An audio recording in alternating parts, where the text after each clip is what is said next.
Hello friends, আসসালামু আলাইকুম। Welcome back to my channel.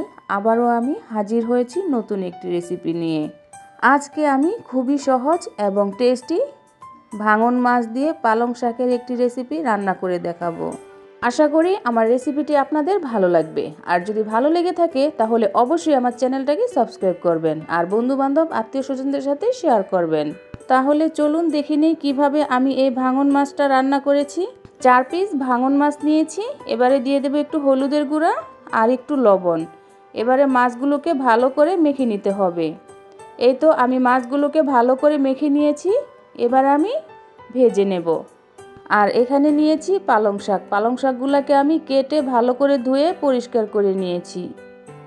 চুলায় আমি একটা ফ্রাই প্যান বসিয়ে তার মধ্যে 1 টেবিল চামচ তেল গরম করে নিয়েছি। এবারে আমি একে একে মাছগুলো দিয়ে দেব। এই তো আমি সবগুলো মাছ দিয়ে নিয়েছি। এবারে আমি মাছগুলোকে 2 মিনিটের মতো ভেজে নেব।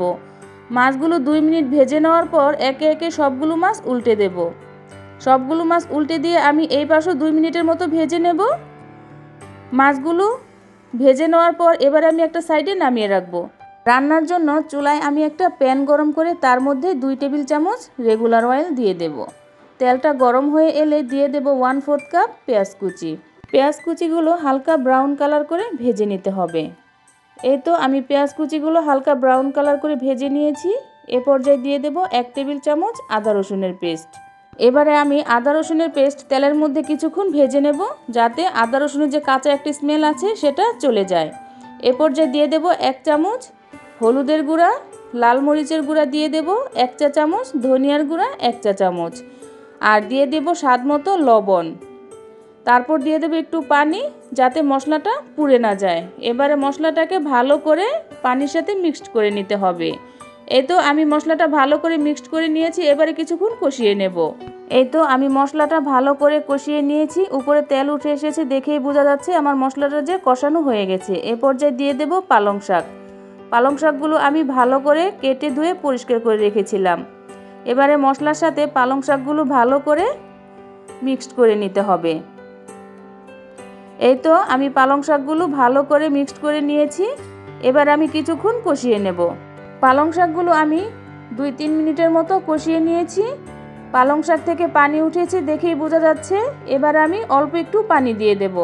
বেশি পানি দেওয়ার প্রয়োজন নেই, কারণ শাক থেকে পানি উঠেছে। এবারে আমি একটা বলক তুলে নেব।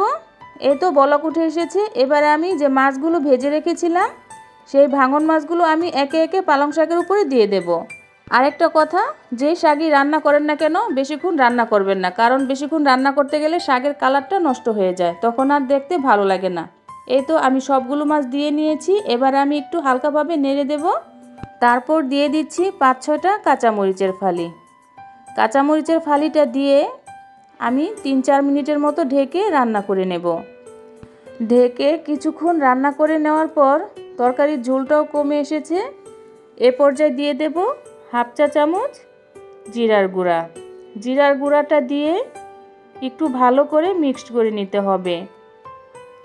এই তো আমি জিরার গুঁড়াটা দিয়ে একটু ভালো করে মিক্সড করে নিয়েছি। আর আমার মতো করে বাসায় একবার হলো পালং শাক দিয়ে ভাঙন মাছ এইভাবে রান্না করে দেখবেন, খেতে কতটা ভালো লাগে। খুবই মজাদার একটি খাবার। এ পর্যায়ে দিয়ে দেব ধনিয়া পাতা কুচি। ধনিয়া পাতা কুচিটা দিয়ে আমি 1 মিনিটের মতো রান্না করে নেব। তরকারিটা পুরোপুরি হয়ে গেছে। এবার আমি নামিয়ে একটা বাটিতে সার্ভ করে নেব। এই তো হয়ে গেছে পালং শাক দিয়ে ভাঙন মাছের খুবই মজাদার একটি রেসিপি। আশা করি আমার রেসিপিটি আপনাদের ভালো লাগবে। আর যদি ভালো লেগে থাকে তাহলে অবশ্যই আমার চ্যানেলটাকে সাবস্ক্রাইব করবেন আর বন্ধুবান্ধব আত্মীয় স্বজনদের সাথে শেয়ার করবেন।